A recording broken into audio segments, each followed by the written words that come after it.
Hello everyone. तो आज हम लोग का डे नाइन्थ के क्वेश्चन सीरीज को देखने वाले हैं NCERT UPSC plus PCS exam के लिए। ठीक है, तो आज हम लोगों ने जो टॉपिक लिया था उसमें मिडाइवल इंडियन हिस्ट्री वाले पार्ट में Arab and Turks invasions Delhi सल्तनत, जनरल साइंस एंड बायो वाले पार्ट सेगमेंट में excretory system, skeletal system, reproductive and nervous system को देखने वाले थे। ठीक है, चलिए तो क्वेश्चन नंबर 1 कह रहा है, देखते हैं। Consider the following statement regarding the Delhi सल्तनत। दिल्ली सल्तनत के लिए स्टेटमेंट दे रखा है, उसे हमें देखना है। ठीक है, चलिए कह रहा है the process of urbanisation lost its momentum due to the constant warfare during the Saltanat time. देखिए कह रहा है कि जो अर्बनाइजेशन का प्रोसेस था वो अपने मोमेंटम को लॉस्ट कर दिया था, मतलब वो स्लो हो गया था। ठीक है, क्योंकि जो सल्तनत इरा था वहां पे कांस्टेंट वॉरफेयर का सिचुएशन क्रिएटेड था। ठीक है, चलिए ये हमारा पहला स्टेटमेंट हो गया। और ये जो पहला स्टेटमेंट है उसको बताना है आपको करेक्ट है या करेक्ट नहीं है।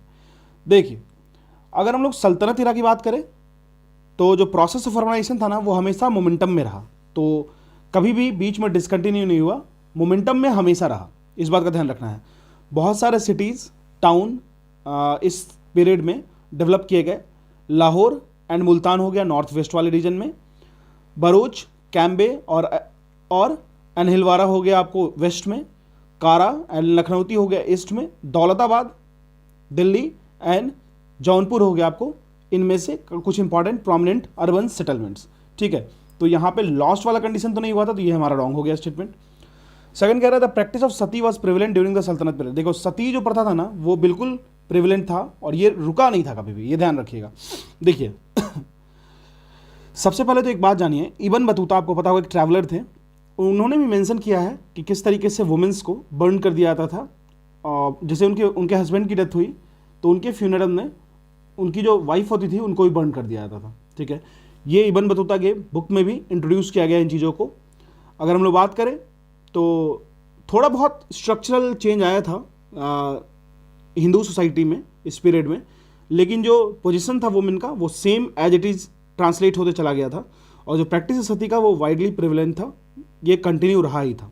ठीक है, चलिए अब तो यहाँ हमारा ये स्टेटमेंट करेक्ट है। थर्ड कह रहा है use of iron stirrup was popularised in India during the सल्तनत पे। देखिए आयरन स्टिरअप क्या होता है, जैसे मान लीजिए एक हॉर्स हुआ, ठीक है, हॉर्स पे चढ़ने के लिए एक देखते हो कि पट्टे सा लटका होता होगा, तो यहाँ पे ना एक लोहे का बना होता है।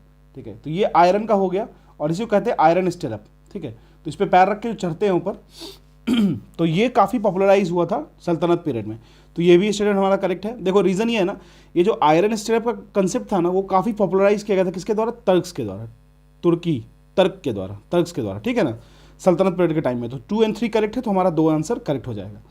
और भी कुछ चीज़ें थी जो कि पॉपुलराइज किया गया था तर्क्स के द्वारा, जैसे क्राफ्ट्स एंड टेक्निक्स हो गए, use of iron stirrup, use of armour horse के लिए भी और राइडर के लिए भी, राहत जिसको पर्शियन विल जो कि वाटर को लिफ्ट करता था इरिगेशन के लिए, आपको पता होगा सर पुली होता है ना, उस तरीके का सिस्टम था, paper making, glass making, spinning wheels, और कुछ हैंडलूम वीविंग के लिए कुछ improved quality of instruments.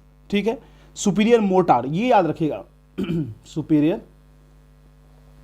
Mortar, इससे क्या करते थे, ये मैग्निफिसेंट बिल्डिंग्स को खड़े करने के लिए, बनाने के लिए इसको यूज किया जाता था। आर्क एंड डोम शेप्ड, ये भी काफ़ी फीचर था तुर्क्स का, जो आपको आगे सल्तनत पीरियड में देखने को मिलेगा। ठीक है, चलिए ये हमारा पहला क्वेश्चन हो गया। मूव करते हैं हमारे दूसरे और अगले क्वेश्चन की तरफ। चलिए क्वेश्चन नंबर 2 कह रहा है which of the following universities were founded by Pala rulers. तो पाल रूलर्स के बारे में बताना है, कौन सी यूनिवर्सिटी जो है उनके द्वारा फाउंड की गई थी। देखो यहाँ पे जो क्वेश्चंस है ना वो यूनिवर्सिटीज़ को लेके ज़्यादा हैं, और यहाँ से आपको क्वेश्चंस देखने को मिलेंगे कोई भी एग्जाम में जहाँ पे आपको एंशिएंट या मिडाइवल पार्ट होगा। ठीक है चलिए सबसे पहले तो ये समझिए, तक्षशिला, विक्रमशिला, नालंदा, ओदनपुरी, सोमपुरा या सोमापुरा पढ़िए। अगर हम लोग बात करें सबसे पहले विक्रमशिला की बात कर लेते हैं। विक्रमशिला ये फाउंड किन के द्वारा किया गया था, धर्मपाल के द्वारा किया गया था, धर्मपाला के द्वारा किया गया था। ठीक है, यह एक बुद्धिस्ट यूनिवर्सिटी था और इसको प्रोड्यूस किया गया था, इसके द्वारा प्रोड्यूस किया गया था डिफरेंट स्कॉलर्स, जैसे कि एक थे आपको दीपनकारा, जो प्रोपगेट किए थे बुद्धिज़्म को तिब्बत वाले रीजन में, और बहुत ही इंपॉर्टेंट सीट ऑफ लर्निंग था। और जो टॉपिक्स जिस पे लर्न यहाँ पे डिफरेंट सेक्शंस होते थे, जैसे तांत्रिक सेक्शन, जैसे तांत्रिज्म, और कुछ थियोलॉजी, फिलॉसफी, मेटाफिजिक्स, ग्रामर और लॉजिकल ऑल्सो। ठीक है, तो यहाँ पे हमारा विक्रमशिला धर्मपाल हो गया। तो ये धर्मपाल तो पाल वंश के रूलर थे। चलिए अब बात कर लेते हैं ओदंतपुरी के बारे में। ओदंतपुरी की बात करें, यह भी एक बुद्धिस्ट यूनिवर्सिटी था। फाउंड किन के द्वारा किया गया था? ये फाउंड किया गया था किंग गोपाला के द्वारा। किंग गोपाला जो कि थे फाउंडर ऑफ पालडांसी। ठीक है, किंग गोपाला के द्वारा ओदंतपुरी किया गया था। और ये एक मॉडल था तिब्बतियन बुद्धिस्ट सेगमेंट का। यह डिक्लाइन हुआ 18th सेंचुरी एडी में, और इट वॉज, ये किसके द्वारा गिरा दिया गया था और बर्बाद कर दिया गया था? तुर्क्स के द्वारा। तुर्क्स के द्वारा। ठीक है, आपको पता होगा अफगान प्लस तुर्क्स, ये दोनों एंटर किए थे हमारे इंडिया में। चलिए अब अगर बात करें सोमापुरा की, तो ये भी एक बुद्धिस्ट महाविहारा है जो फाउंड किया गया था किंग धर्मपाल के द्वारा। धर्मपाल के द्वारा, और ये भी पाल डायनेस्टी से बिलोंग करते थे। ये आपको भी सिचुएटेड है बांग्लादेश में, नावगांव एक जगह है वहाँ पे, और इसको डिक्लेयर किया गया है, ये याद रखना है, यूनेस्को वर्ल्ड हेरिटेज साइट। ठीक है, तो उदंतपुरी, सोमपुरा, विक्रमशिला, ये तीन तो क्लियर हो गया। ठीक है, अगर हम लोग बात करें तक्षशिला की, चलिए अब तक्षशिला की बात कर लेते हैं। तो हमारा 2, 4 और 5 तो हमारा आंसर में होना चाहिए, तो एक तो ये ऑप्शन हमारा निकल के आता है। अगर हम लोग तक्षशिला की बात कर ले, तक्षशिला एक एंशिएंट सेंटर था लर्निंग का, हायर स्टडीज़ का, और ये एग्जिस्ट करता है आपको प्री मौर्यन टाइम से। ठीक है, ये एग्जिस्ट करता है आपको कब से? ये प्री मौर्यन टाइम से बिलोंग करता है। ठीक है, और अगर बात करें पाणिनि, चार्वक, चाणक्य, जीविका, ये कुछ फेमस लोग हैं, जो पर्सन्स हैं, पर्सनालिटीज़ हैं, जो एसोसिएटेड थे आपको तक्षशिला से। ठीक है, अगर हम लोग बात करें विक्रमशिला की, तो ऑलरेडी हम लोगों ने डिस्कस किया, उदंतपुरी, सोमपुरा। ठीक है, ये आपको ध्यान होना चाहिए। अगर हम लोग बात करें, और अगर हम लोग बात करें नालंदा की, तो ये कुमारगुप्त के द्वारा फाउंड किया गया था। ठीक है, तो गुप्त वंश के से बिलोंग करते थे। तक्षशिला और नालंदा को कट कर दीजिए, फर्स्ट एंड थर्ड को, तो आंसर हमारा सी हो जाएगा। चलिए अब कर रहे हैं which of the following region, which of the following were the reasons behind the defeat of Rajputs by Turkish ruler. तो जो तुर्क्स के रूलर्स थे उनके द्वारा राजपूत्स का हार जाना, आखिर रीज़न क्या था? देखो अगर बात करें राजपूत्स की, एक चीज़ बात करेंगे ना, तो जो विलेज कम्युनिटीज़ थी ना राजपूत सोसाइटीज़ में, वो गवर्न किया जाता था पंचायत के द्वारा, जो कि एक कंसिडरेबल ऑटोनॉमी को एंजॉय करती थी इन देयर इंटरनल अफेयर्स। तो पहला कह रहा है superior weapon of the Turks as compare to the Indians. ठीक है, सेकंड क्या कह रहा है? सेकंड कह रहा है कि Turks had more elephants in their army, weak feudalistic administrative structure of Rajputs. चलिए अब हम लोग बात कर लेते हैं। सबसे पहले तो ये समझो कि तुर्क्स राजपूत सोसाइटी जो थी ना, वो फ्यूडल थी अपने ऑर्गेनाइजेशनल सेटअप में। ठीक है, अपने ऑर्गेनाइजेशनल सेटअप में फ्यूडल थी। ठीक है, तो ये ध्यान आपको रखना है। इसके साथ साथ अगर हम लोग बात करें तो बहुत सारे वेरियस क्लैंस में स्प्लिट थी, हर के अंदर में हेरिडिटी होती थी, रूलिंग क्लास होते थे, और जो लॉयल्टी थी वो इम्प्लिसिट थी। ठीक है, चलिए थर्ड कह रहा है weak feudalistic administration structure of Rajputs. ठीक है, अब देखिए सबसे इंपॉर्टेंट हम लोग पॉइंट पे मूव करते हैं। कह रहा है Turks had more elephants in their army. तो देखो सबसे पहले तो इसकी बात कर लेते हैं। देखो एलिफेंट्स तुर्क्स के पास भी थे, लेकिन अगर मोर नंबर्स की बात करें तो ये इंडियन साइड में ज़्यादा एलिफेंट्स थे। ठीक है, तो ये हमारा स्टेटमेंट रॉन्ग हो गया। ठीक है, सेकंड रॉन्ग हो जा रहा है, तो ये एलिमिनेट हो गया, ये एलिमिनेट हो गया। फर्स्ट देख लेते हैं superior weapons of Turks as compare to Indians. देखिए ये भी स्टेटमेंट हमारा इनकरेक्ट है, क्योंकि देखो हाल ही में कुछ रिसर्च है वो बताते हैं कि तुर्क्स ना, उनके पास कोई बहुत ज़्यादा सुपीरियर वेपन्स का वो कलेक्शंस नहीं था। ठीक है, इंडियंस के पास एट दैट टाइम थोड़ा ज़्यादा हो गया था, तुर्क्स के पास उतना ज़्यादा नहीं था। ठीक है, तो ये भी रॉन्ग हो गया। थर्ड कह रहा है weak feudalistic administrative structure of Rajput. अभी जस्ट मैंने आपको बताया कि अगर राजपूत की बात करें तो वीक फ्यूडलिस्टिक एडमिनिस्ट्रेटिव स्ट्रक्चर नहीं था, ये ध्यान रखना है आपको। ठीक है, चलिए कह रहा है main reason behind the defeat, हाँ ठीक है, ये बिल्कुल सही है कि जो फ्यूडलिस्टिक एडमिनिस्ट्रेटिव स्ट्रक्चर था वो थोड़ा वीक था। कहने कैसे, तो फ्यूडलिज्म का ग्रोथ हुआ, that is rise of local landed elements and chiefs. अगर मान लो लोकली अगर chiefs plus local rulers rise करने लगेंगे तो इससे क्या होगा, तो एडमिनिस्ट्रेटिव स्ट्रक्चर जो है वो वीक हो जाएगा, ठीक है, military organisation of administrative weak हो जाएगा। तो ये बिल्कुल करेक्ट स्टेटमेंट है, हमारा आंसर हो जाएगा ए। ठीक है। चलिए क्वेश्चन नंबर 4 देख लेते हैं। कह रहा with reference to administration of Alauddin Khilji consider the following statement, he encouraged inter race and inter group marriages among the nobles. तो नोबल्स आपस में inter race and inter group marriages करेंगे, वो इनकरेज करता था, तो ये बिल्कुल इनकरेक्ट है। देखो सबसे पहले तो ये समझो, अलाउद्दीन खिलजी का मानना था ना कि जो नोबल्स हैं ना, जो नोबल्स हैं वही एक सबसे, अगर वो अपने एडमिनिस्ट्रेशन से वीक होता है ना तो उसके सबसे बड़े रीजन होंगे नोबल्स, ठीक है। और नोबल्स अपनी स्ट्रेंथ को कैसे गेन करेंगे, नोबल्स अपनी स्ट्रेंथ को गेन करेंगे आपस में एक दूसरे, मतलब अपनी फैमिली को विवाह करवा के, ठीक है, वो अपने क्लैंस को और स्ट्रॉन्ग करेंगे इंटर रेस या इंटर ग्रुप मैरिजेस करवा के। तो ये उसको पता था, अलाउद्दीन खिलजी को ये पता था, ठीक है। तो अलाउद्दीन खिलजी जो है उनका पॉलिसी था, एक तो आपको पता ही होगा वास्ट एनेक्सेशन का, साथ में ही अलाउद्दीन खिलजी ने सोशल इंटरकोर्स जो नोबल्स और के इंटर मैरिजेस को प्रमोट करता था उसको एक तरीके से रोकते थे, ब्रेक करते थे, ठीक है। तो ये स्टेटमेंट हमारा इनकरेक्ट हो जाएगा, रॉन्ग हो जाएगा, ठीक है। चलिए सेकंड कह रहा है he conducted his administration strictly according to the rules and order of the Shariat. देखो ये भी इनकरेक्ट है, क्योंकि देखो ये इनका मानना था ना कि रिलीजियन प्लस एडमिनिस्ट्रेशन दोनों ना डिफरेंट रूट है, इस दोनों को मिक्स नहीं करना है, ये इनका मानना था, ठीक है। तो क्यों ये इनकरेक्ट स्टेटमेंट है, अलाउद्दीन जो है ना वो मेंटेन करते थे कि गवर्नमेंट और एडमिनिस्ट्रेशन है वो जो अफेयर्स हैं, दो इंडिविजुअल अफेयर्स हैं, वो क्वाइट इंडिपेंडेंट हैं रूलर्स और शरीयत से, याद रखिएगा। और वो एक जो सुल्तान थे अलाउद्दीन खिलजी, वो काफ़ी स्ट्रॉन्ग रूलर थे और उनकी जो असर्टिवनेस थी ऑथोरिटी में, उलेमास पे आप कह सकते हो, वो काफ़ी सेगमेंटेड रखते थे, ठीक है। चलिए तो हमारा स्टेटमेंट 2 भी इनकरेक्ट हो जाएगा। थर्ड कह रहा है he was one of the first sultan of Delhi who ordered the measurement of land. देखिए तीसरा स्टेटमेंट बिल्कुल करेक्ट है, अलाउद्दीन खिलजी जो थे, या खलजी पढ़िए खिलजी पढ़िए, किसी बुक में खलजी मिलेगा आपको, किसी बुक में खिलजी मिलेगा। बहुत सारे इंपॉर्टेंट स्टेप्स लिए थे लैंड रेवेन्यू एडमिनिस्ट्रेशन को लेकर के। वो पहले सुल्तान थे दिल्ली के जिन्होंने ऑर्डर किया था मेजरमेंट ऑफ लैंड। तो फर्स्ट अगर सुल्तान की बात करें जो मेजरमेंट ऑफ लैंड की बात की थी, तो लैंड मेजरमेंट की सबसे पहले बार इन्होंने ही इस बात को पिक किया था, क्लियर है।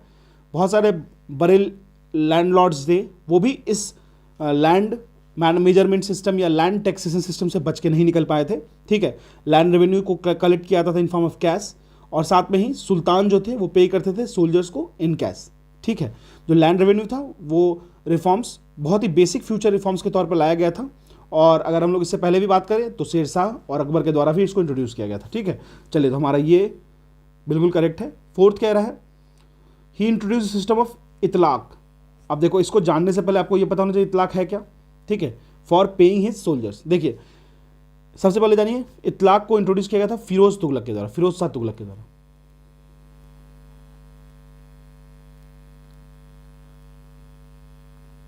ठीक है। तो एफएसटी के द्वारा किया गया था इसको, फिरोज शाह तुगलक के द्वारा। तो देखो बेसिक उसमें वो करते क्या थे, वो करते थे कि जो भी रॉयल सोल्जर्स होंगे, जो भी रॉयल सैनिक होंगे, मिलिट्री होंगे, उनको ना कैश में पे किया जाएगा, मतलब टू पे इन कैश, ठीक है। और उनकी जो लैंड रेवेन्यू से जो रिलेटेड टर्म्स होगा और जो उनको पेमेंट होगा, मेनली पेमेंट की ही बात कर लो तो उसको कैश में किया जाएगा। और साथ साथ में ही उनको इस कैश की जगह पे एक चेक दिया जाता था, कह सकते हो पेपर प्रोवाइड किया था, उसको कहते थे इतलाक। वो पेपर लेके जाओ भाई, आपको लिख गया एक तरीके से, ये फिएट मनी है, मतलब जो आपको दिया गया ना वो फिएट मनी है, मतलब ये एकदम ऑथेंटिक और रियल मनी है, ठीक है। एक तरीके का ड्राफ्ट था ये, जिसको इतलाक कहते थे, जो कि सेम स्ट्रेंथ रखता था कि वो कहीं भी जाकर अपनी सैलरी को क्लेम कर सकते थे, कहीं भी जाकर, कहने का मतलब हुआ सुल्तान के रेवेन्यू ऑफिस में जाकर कलेक्ट करना था इसको, ठीक है। इतलाक याद रखिएगा, फिरोज शाह तुगलक से, और ये एक तरीके का फिएट मनी था, तो ये हमारा रॉन्ग हो गया, ठीक है। तो ओनली वन हमारा यहाँ करेक्ट हो जाएगा।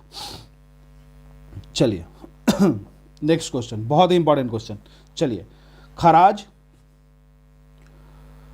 हक ए सरब, जाकात, आखिर ये है क्या, ये हमें समझना है, ठीक है। चलिए खराज की बात कर लेते हैं, religious tax on non Muslims, ठीक है। देखिए, हक ए सरब, टैक्स ऑन वॉर बूटी, मतलब जो वॉर से जीत के लाया गया चीज़ें होती थी, जैसे ऑर्नामेंट्स हो गए, फिर यूटेंसिल्स हो गए, या फिर कुछ भी कीमती सामान। जकात हो गया, या जकात पढ़िए, टैक्स ऑन प्रॉपर्टी। तो देखते हैं, सबसे पहला जो खराज है ना, वो एक था लैंड टैक्स। क्या था? लैंड टैक्स, जो कि बराबर होता था 1/10 of the produced on land, ठीक है, 1/10वां हिस्सा होता था, ठीक है।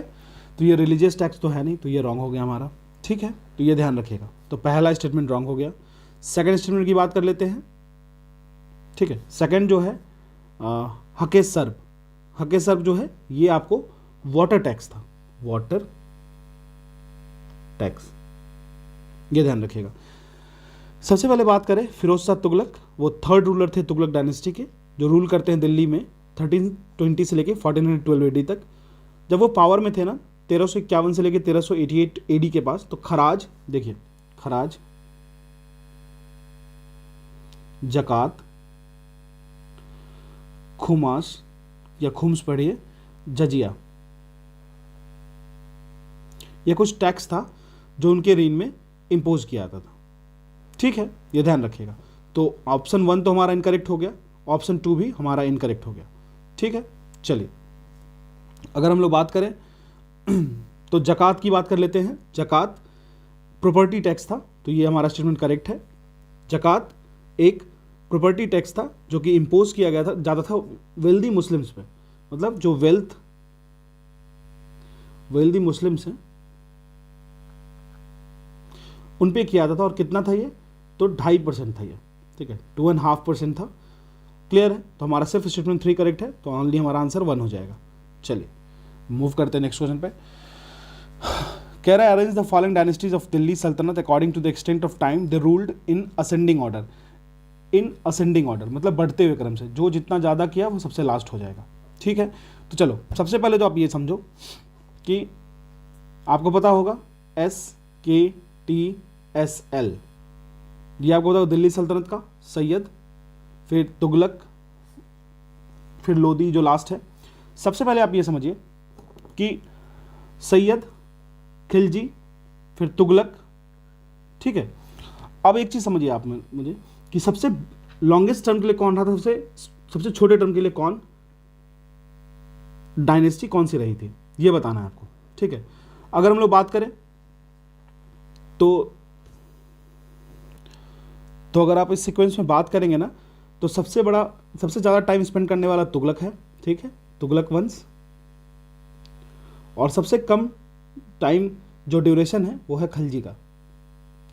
तो देखो तुगलक सबसे ज़्यादा होगा, तो हमें असेंडिंग ऑर्डर में करना है, तो 1 लास्ट आना चाहिए, क्योंकि देखो तुगलक फर्स्ट है, तो हमारे पास आंसर ये होगा, तो हम इसको डिस्कार्ड कर देते हैं। चलो अब देखो सबसे कम किसका है, तो सबसे छोटा समय जो ड्यूरेशन होगा वो खिलजी का है।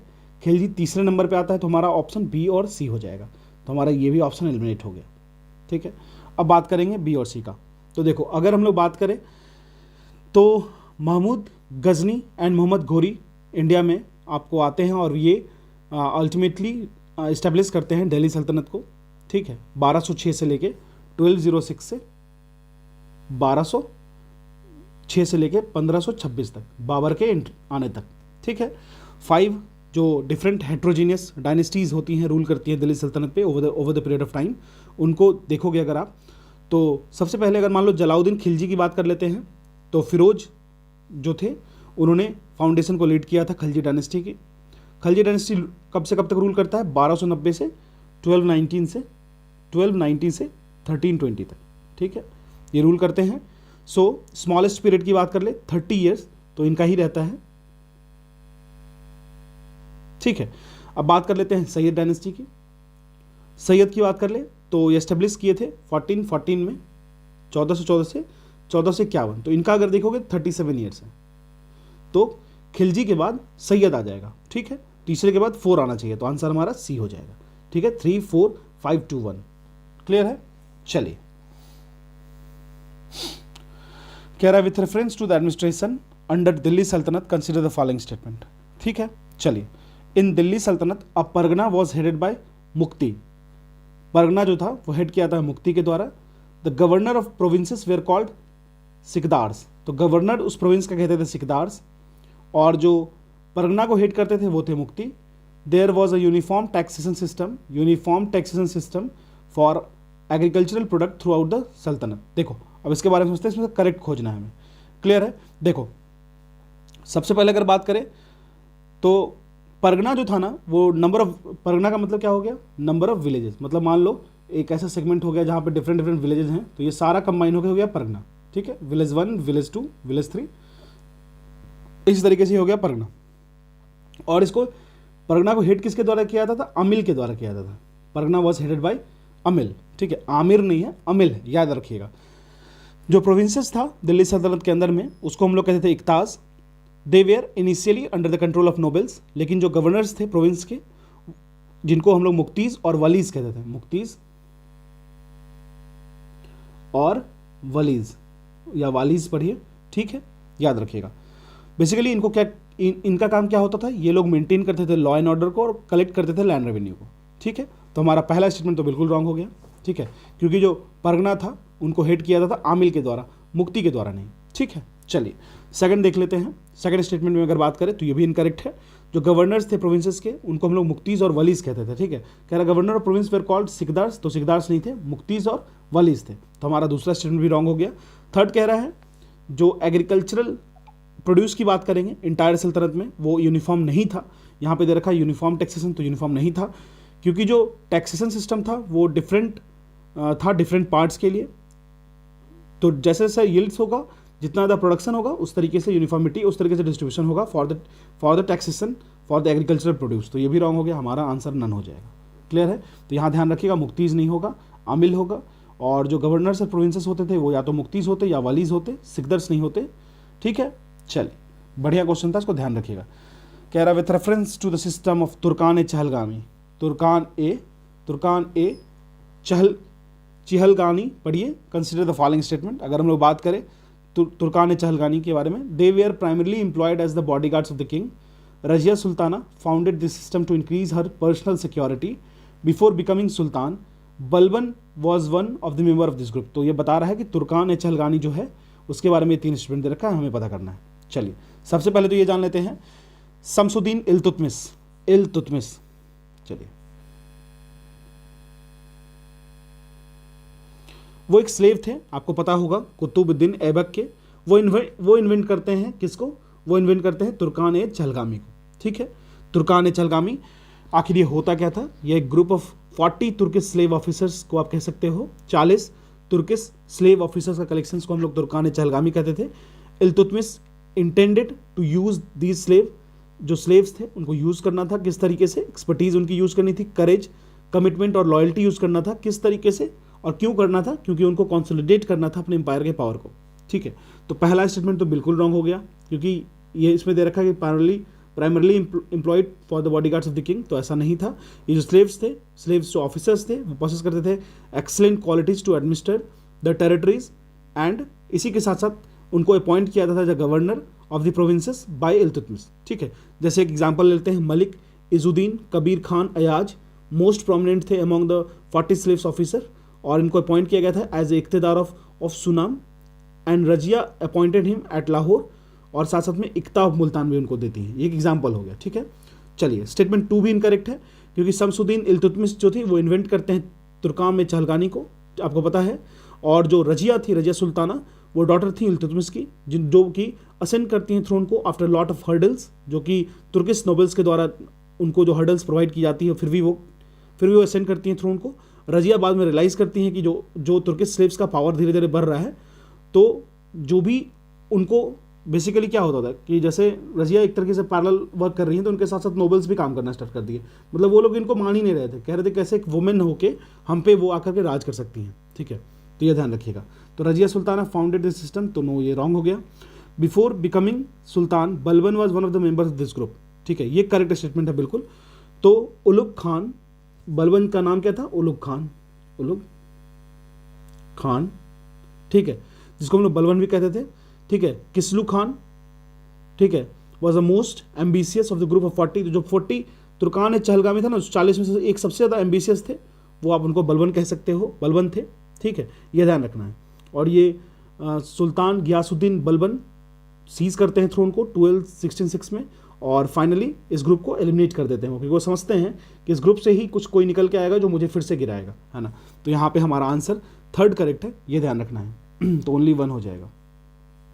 चलिए, कह रहा है who among the following were referred to as the new Musalman during the Khilji dynasty. तो खिलजी डायनेस्टी के वक्त में नए मुसलमान की संज्ञा किसे दी जाती थी, नए मुसलमान किसे कहा जाता था? तो बेसिकली देखो, वैसे मंगोल्स जो कन्वर्ट किए थे इस्लाम को, उनको हम लोग उनको नया मुसलमान कहा जाता था as per the Khilji dynasty. तो मंगोल्स जो थे वो Mongols were defeated by Jalaluddin Khilji.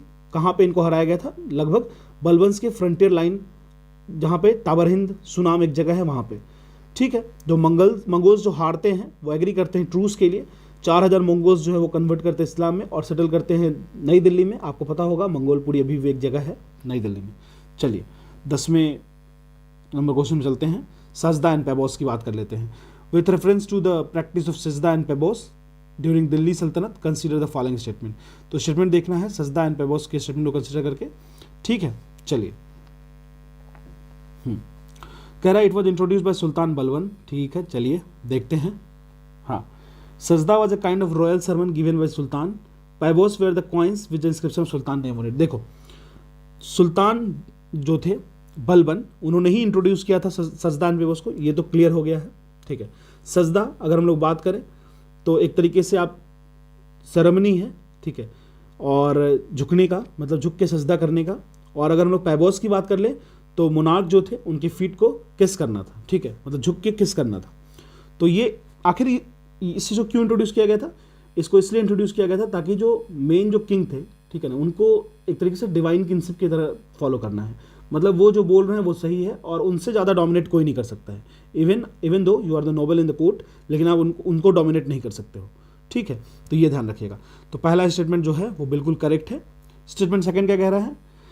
सजदा was a kind of royal sermon, बिल्कुल रॉन्ग। अभी मैंने आपको बताया सजदा एंड पेबोस क्या है, तो ये दोनों रॉन्ग हो गया, ठीक है। तो हमारा आंसर सिर्फ 1 हो जाएगा, आंसर हो गया ए।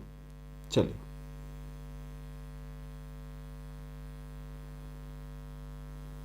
हाँ, क्वेश्चन 11 कह रहा है ऑफिशियल और उनके बारे में डिस्क्रिप्शन दे रखा है।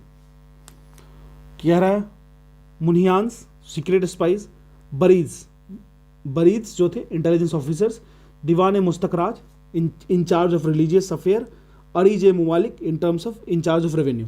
तो देखो, सबसे पहली बात कर लेते हैं मुनियास अगर हम लोग बात करें, और बरीज के बारे में बात करते हैं, ठीक है। तो बरीज जो थे वो इंटेलिजेंस ऑफिसर थे और मुनियास के बारे में बात करें सीक्रेट स्पाइस थे। ये दोनों करेक्ट स्टेटमेंट है, ये दोनों, ठीक है। फर्स्ट एंड सेकंड करेक्ट है। तो देखो, तीसरी की बात कर लेते हैं। अलाउद्दीन जो थे वो स्टैब्लिश करते एक सेपरेट रेवेन्यू एजेंसी, को कहते हैं दीवान मुस्तकराज। तो सेपरेट रेवेन्यू की बात कर ले तो वो है आपको दीवान मुस्तकराज, सेपरेट रेवेन्यू एजेंसी। और साथ में वो डिवाइस करते हैं एक साइंटिफिक मेथड जो मेजर करेगा लैंड को और कैलकुलेट करेगा लैंड रेवेन्यू को। तो ये हमारा रॉन्ग हो गया क्योंकि यहाँ पर रिलीजियस अफेयर से लिंक कर दिया दीवान मुस्तकराज को। अरीज मुमालिक की बात कर लेते हैं। अलाउद्दीन एक लार्ज और पावरफुल स्टैंडिंग आर्मी रखते हैं, ठीक है। अच्छा, एक चीज़ जान लो, अलाउद्दीन के साथ कौन करता है? मोहम्मद बिन तुगलक भी रखते हैं एक तरीके से लार्ज और स्टैंडिंग आर्मी। स्टैंडिंग आर्मी कहने का मतलब हो गया वैसे आर्मी जो हमेशा रेडी है वॉर के लिए, ठीक है।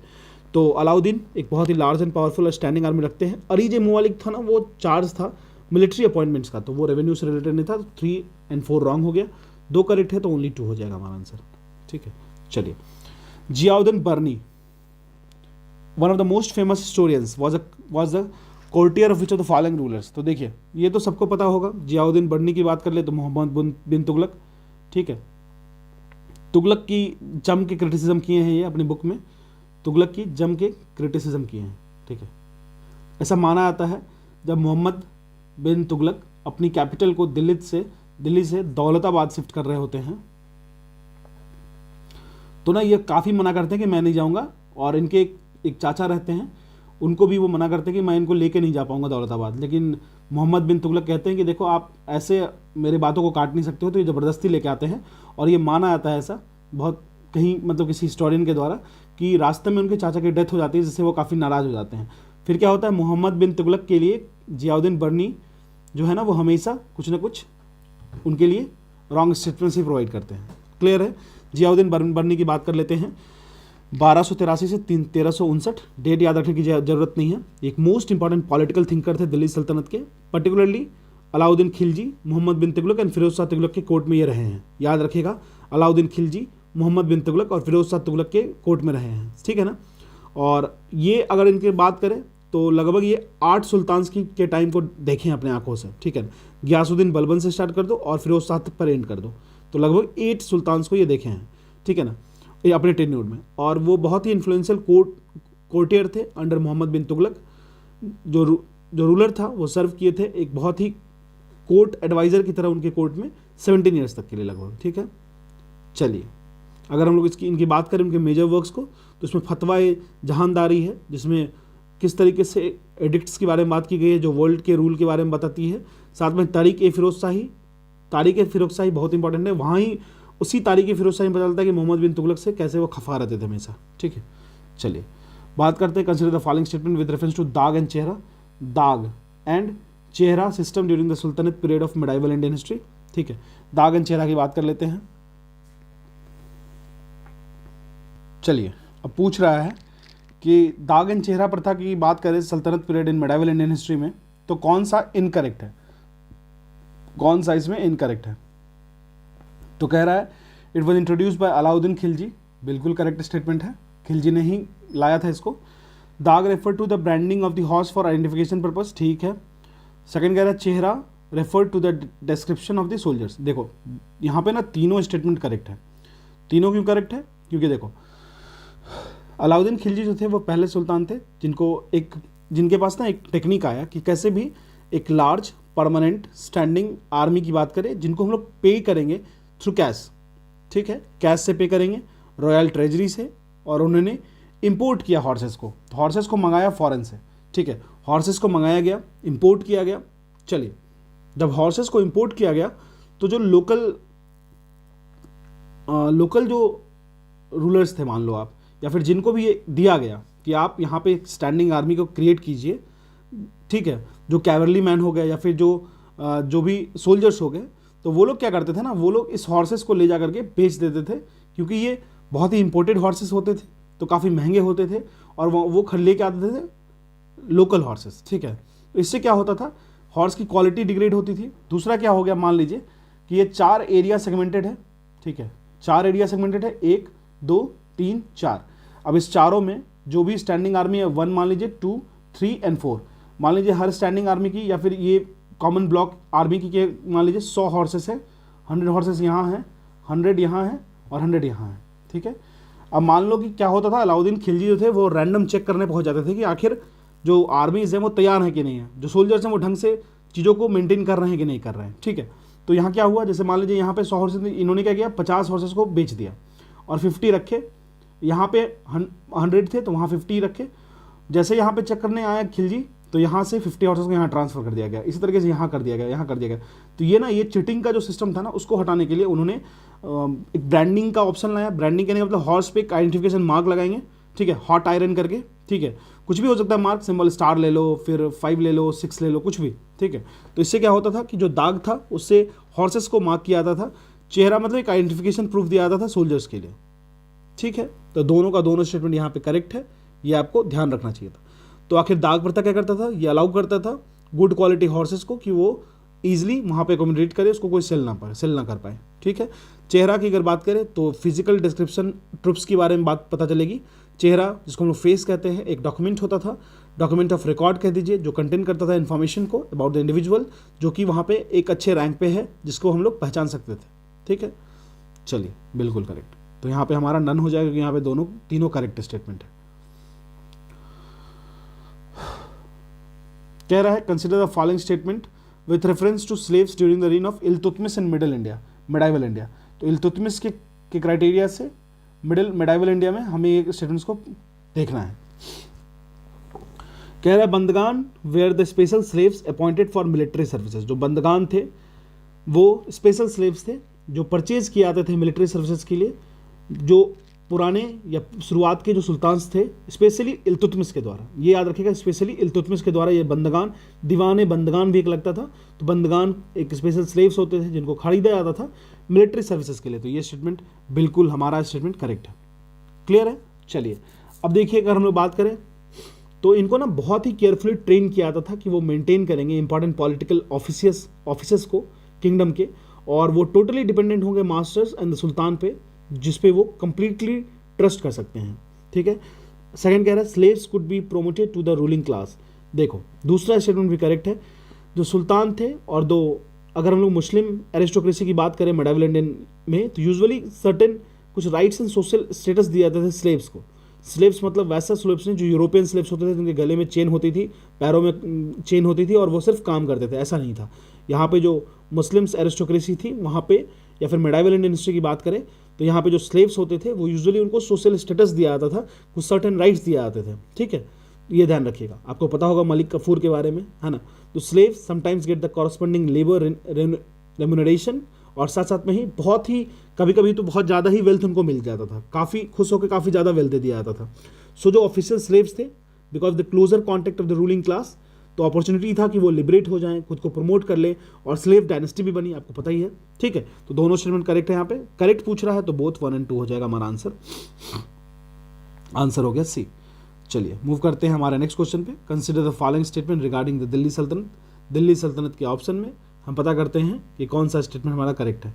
Lodhi dynasty was the first to be headed by the Afghans. देखो लोधी वंश जो है ना, वो मिडाइवल इंडियन हिस्ट्री का ना पहला अफगान वंश था, ये भी ध्यान रखना है। ठीक है, ये बिल्कुल ध्यान रखिएगा। तो पहला स्टेटमेंट बिल्कुल करेक्ट है। जो लोधी डायनेस्टी थी वो स्टेब्लिश किया गया था बहलोल लोधी के द्वारा। किसके द्वारा किया गया था? बकलोल लोधी मत पढ़िएगा, बहलोल लोधी है। ठीक है, बहलोल लोधी। ठीक है, कब किया गया था? 1451 से लेके 1489 तक। ठीक है, और इनके रीन में ना बहुत सारी चीज़ों को विटनेस किया गया। जैसे एक था सरकी किंगडम, जो बंगाल को ये लोग कन्क्वेस्ट किए थे, और ये पहले एम्पायर थे इंडिया के जो कि रूल किया गया था अफगान के द्वारा। तो ये ध्यान रखिएगा, एक प्रोमिनेंट पॉइंट है। ठीक है, सेकंड कहता है city of Tughlaqabad was founded by the Ghiyasuddin Tughlaq. ठीक है, बिल्कुल करेक्ट है। गियासुद्दीन तुगलक जो 1320 से लेकर 1325 को 1320 से लेकर 1325 तक रीन किए थे। ये फाउंड करते हैं सिटी को, तुगलकाबाद को। बेसिकली यह तुगलकाबाद फोर्ट को कंस्ट्रक्ट करवाते हैं वहाँ पे, और तुगलक डायनेस्टी के फाउंडर भी थे ये। ठीक है, तो हमारा दोनों स्टेटमेंट करेक्ट हो जाएगा। करेक्ट पूछा है तो आंसर सी हो गया। ठीक है, और अगर हम लोग दूसरे की बात कर ले तो सेकंड अफगान रूलर्स की बात कर लेते हैं। तो सूर वंश पता होगा, सूर एम्पायर, शेरशाह सूरी वाला। ठीक है, तो सूर वंश सेकंड अफगान डायनेस्टी थी जो रूल करती है कब से कब? 1540 से लेके 1556। ठीक है, यहाँ तक रूल करती है। मोस्ट फेमस रूलर अगर सूर एम्पायर की बात करें, सूर वंश की बात करें तो शेरशाह सूरी थे। ठीक है, Sher Shah Suri, grand trunk road तो पता ही होगा। ठीक है, पढ़ेंगे इनका, सासाराम में इनका मकबरा भी है, इनके बारे में जानेंगे। चलिए 16 the following reforms were introduce by Alauddin Khilji. Alauddin Khilji के कौन सा रिफॉर्म्स को इंट्रोड्यूस करते हैं वो समझते हैं। कह रहा है payment of salaries to soldiers in cash. बिल्कुल कैश में देने की बात की गई थी, आपको पता होगा। दाग और जो आइडेंटिटी कार्ड की जो चली थी प्रथा वो भी थी। Fixing the price of commodities. तो देखो सबसे पहले समझो, अलाउद्दीन खिलजी जो है वो मेंटेन करते हैं एक लार्ज परमानेंट स्टैंडिंग आर्मी, और पे करते हैं वो कैश से। और कैश कहाँ से देंगे? तो अपने रॉयल ट्रेजरी से देंगे। वो इंट्रोड्यूस करते हैं सिस्टम ऑफ दाग, ब्रांडिंग ऑफ हॉर्सेस, और प्रिपेयर करते हैं हुलिया। दाग और हुलिया प्रथा आपको पता है, डिस्क्रिप्शन लिस्ट ऑफ सोल्जर्स जो था वो। साथ साथ में ही हम लोग बात करें सेकंड स्टेटमेंट की, तो देखो जो introduction of paying salaries in cash to the soldiers, इससे क्या होता था? जो प्राइस रेगुलेशंस था उसको कहते थे मार्केट रिफॉर्म, और ये उनके द्वारा लाया गया था, ये ध्यान रखिएगा। Fixing the price of commodities, तो ये भी ध्यान रखिएगा। ठीक है, चलिए अगर हम लोग बात करें इम्पोजिशन ऑफ इरिगेशन टैक्स, तो देखो इरिगेशन टैक्स की बात करेंगे ना तो यहाँ पे फिरोज शाह तुगलक को ध्यान रखिएगा। फिरोज शाह तुगलक जो इक्ता सिस्टम सिर्फ इनके द्वारा लाया नहीं गया था, ये रिवाइव किए थे इसको। ठीक है ना, और इसको हेरिडिटरी के तौर पे भी इसको फिक्स किए थे। मैं बात कर रहा हूँ फिरोज शाह तुगलक की। अगर हम लोग इस्लामिक लॉज से बात करें तो जो टैक्सेस होते थे उसको भी ये फिक्स किए थे। जैसे जिजिया जो था वो स्ट्रिक्टली लगाया गया था नॉन मुस्लिम्स पे, और ये पहले सुल्तान थे जो इरिगेशन टैक्स को इम्पोज किए थे। तो मैं बात कर रहा हूँ फिरोज शाह तुगलक के बारे में, ठीक है। तो हमारा तीसरा स्टेटमेंट रॉन्ग हो जाएगा, पहला और दूसरा करेक्ट है, तो आंसर हमारा डी हो जाएगा, ठीक है।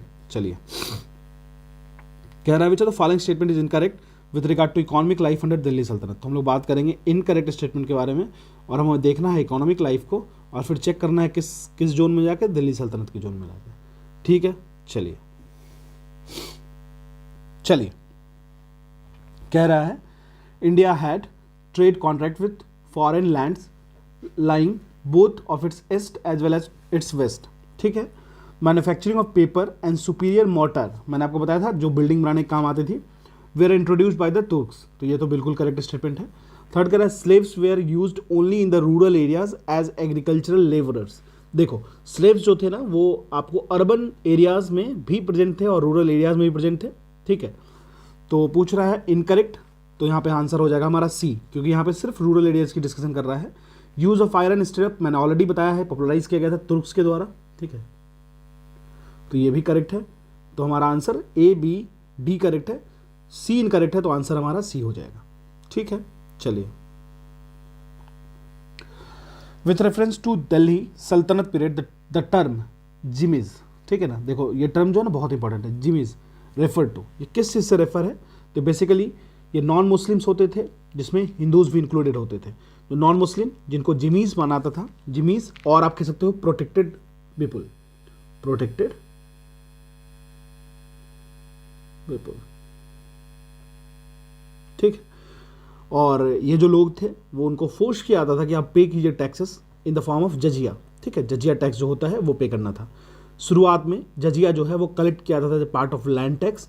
Jimmy's also had the other disabilities besides paying the jaziya, जैसे इम्पोर्ट ड्यूटी लगता था फॉर द मुस्लिम्स वॉज 5%, लेकिन जो हिंदूज थे उन पर 10% लगता था। साथ में ही मुस्लिम्स तो वो कंप्लीट लिबर्टी थी कि वो विजिट करें अपने वर्शिप प्लेसेस पे, ठीक है। फिरोज शाह तुगलक जो थे उन्होंने सेपरेट किया था लैंड रेवेन्यू को और जिजिया को, एक तरीके से दोनों को सेपरेट टैक्स की तरह कन्फाइन किया गया था इनके द्वारा, ठीक है। चलिए, तो हमारा ये आंसर हो जाएगा they were the non Muslims including the Hindus. चलिए, क्वेश्चन नंबर 19 कह रहा है the reference of Al Biruni consider the following statement. हमें ये स्टेटमेंट देखना है। चलिए, कह रहा है he arrived to Delhi as a diplomat from Khwarizm Uzbekistan. तो क्या वो उज्बेकिस्तान ख्वारिज्म प्रोविंस से आए थे, ये देखना है। देखो ये इनकरेक्ट है, क्योंकि इसका रीज़न ये है जब 1017 में मतलब जब सुल्तान महमूद इन्वेट करते हैं ख्वारिज्म को, तो वो बहुत सारे स्कॉलर्स एंड पोइट्स को अपने कैपिटल में लेके आते हैं गजनी। अल ब्रूनी जो था वो उसमें से एक था, तो वो गजनी आते हैं पहले, दिल्ली नहीं, ठीक है ना। तो याद रखिएगा सुल्तान महमूद इन्वेट करते हैं ख्वारिज्म पे, जो कि उज्बेकिस्तान प्रोविंस का एक पार्ट था।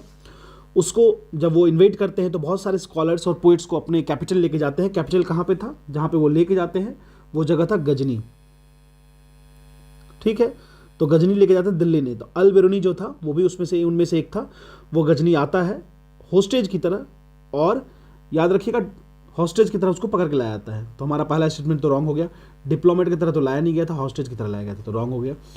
सेकंड कह रहा है he wrote Kitab ul Hind in Arabic covering subject जैसे कि astronomy, alchemy, philosophy, festivals, weights and etc, ठीक है। तो देखो ये करेक्ट है। जो किताब उल हिंद है वो लिखा गया है आपको अरबिक, जो कि डिवाइडेड है आपको 80 चैप्टर्स में, और हर जो सब्जेक्ट्स है जैसे religion, philosophy, festival, astronomy, alchemy, manners और customs, social life, weights and measures, iconography, laws and metro, सारा का सारा सब कुछ इसमें डिफाइंड है, ठीक है। तो ये हमारा करेक्ट हो जाएगा। He was appointed as qazi और जज of Delhi by Mohammad bin Tughlaq. MBT के द्वारा क्या उनको जज बनाया गया था? बिल्कुल रॉन्ग स्टेटमेंट है। इबन बतूता को बनाया गया था, याद रखिएगा, इबन बतूता को अपॉइंट किया गया था एज ए काजी और जज ऑफ दिल्ली बाय मोहम्मद बिन तुगलक। अल बिरूनी से तो उनका वैसे भी खुन्नस रहता था, आपस में एक दोनों की बनती नहीं थी। तो ये हमारा रॉन्ग स्टेटमेंट हो गया। आंसर सिर्फ 2 हो जाएगा, तो ओनली 1 हमारा करेक्ट आंसर हो जाएगा, ठीक है। चलिए, कह रहा है with reference to administrative structure under Mohammad bin Tughlaq consider the following statement. तो MBT के बारे में तो बहुत सुन रखे हो, अभी भी जान लो। पहला कह रहा है he constructed a new garrison town named Siri for his soldiers. देखो, ही कंस्ट्रक्टेड, मोहम्मद बिन तुगलक के बारे में पता करना है हमें, ठीक है, मोहम्मद बिन तुगलक के बारे में, उनके एडमिनिस्ट्रेटिव स्ट्रक्चर की बात करनी है। तो he constructed a new garrison town named Siri for soldiers, ठीक है। सेकंड कह रहा है unlike Alauddin Khilji he never raised a large standing army. तो ये रॉन्ग है, क्योंकि मैंने आपको ऑलरेडी बताया था कि अलाउद्दीन खिलजी तो थे ही जिनकी लार्ज स्टैंडिंग आर्मी थी, लेकिन मोहम्मद बिन तुगलक जो थे MBT, उनकी भी लार्ज स्टैंडिंग आर्मी थी, large in size, standing army मतलब always prepared for anything which is required, ठीक है। तो ये हमारा पता चल गया कि सेकंड स्टेटमेंट इनकरेक्ट है। Both Alauddin Khilji and Mohammad bin Tughlaq raise करते हैं large standing army for defensive purpose, Sultanate को अटैक हो सकता था इस रेंज में, तो ये दोनों तैयार रखते थे। तो पहले सेकंड तो हमारा रॉन्ग हो गया। करेक्ट पूछ रहा है, फर्स्ट देख लेते हैं। फर्स्ट भी इनकरेक्ट है, अलाउद्दीन खिलजी थे वो जो गैरिसन सिटी को बनाते हैं, जिसका नाम सीरी रखते हैं अपने सोल्जर्स के लिए, तो ये भी रॉन्ग हो गया, ठीक है। तो हमारा दोनों रॉन्ग हो गया, तो नीदर 1 नीदर 2 करेक्ट हो जाएगा, आंसर डी हो जाएगा। चलिए, कह रहा है in context of medieval Indian history the term ijaradar was used for which of the following. तो ये किस चीज़ के लिए यूज होता था? तो ये यूज होता था रेवेन्यू फार्मर्स के लिए, पता है ये आपको, ये आगे का क्वेश्चन है लेकिन ऑलरेडी मैंने दे रखा था तो इस पर डिस्कस करने की जरूरत नहीं है। चलिए, कह रहा है which of the following statement regarding the Mamluk dynasty. Mamluk dynasty कहने का मतलब क्या हुआ? Slave dynasty. तुर्क्स में मामलुक्स को स्लेव्स कहते हैं, ये आपको पता होना चाहिए। तो कौन सी स्टेटमेंट करेक्ट है with respect to the Mamluk dynasty? तो कह रहा है Balban was the founder of Turkan e Chihalgani, जो 40 थे उनमें से बलबन जो था वो हेड था, कह सकते हो आप 40s में, ठीक है। जो 40 थे उसमें जो सबसे पावरफुल था वो था बलबन। तो पहला स्टेटमेंट अगर हम लोग बात करें तो तुर्कान ए चिहलगानी की बात हो रही है। देखो, तो देखिए, कह रहा है बलबन वॉज द फाउंडर, नहीं फाउंडर नहीं थे वो, तुर्कान ए चहलगामी में एक मेंबर थे वो, और वो भी जो मेंबर थे वो स्ट्रांग थे इसमें, ठीक है ना, वो 40 में स्ट्रांग थे। तो ये हमारा रॉन्ग हो गया, ठीक है। सेकंड कह रहा है Balban introduce court formalities like sajda and paibos to increase the dignity of the sultan, ठीक है। तो ये करेक्ट स्टेटमेंट है। बलबन ने क्रिएट किया था theory of kingship, theory of kingship, ठीक है, ये ध्यान रखिएगा।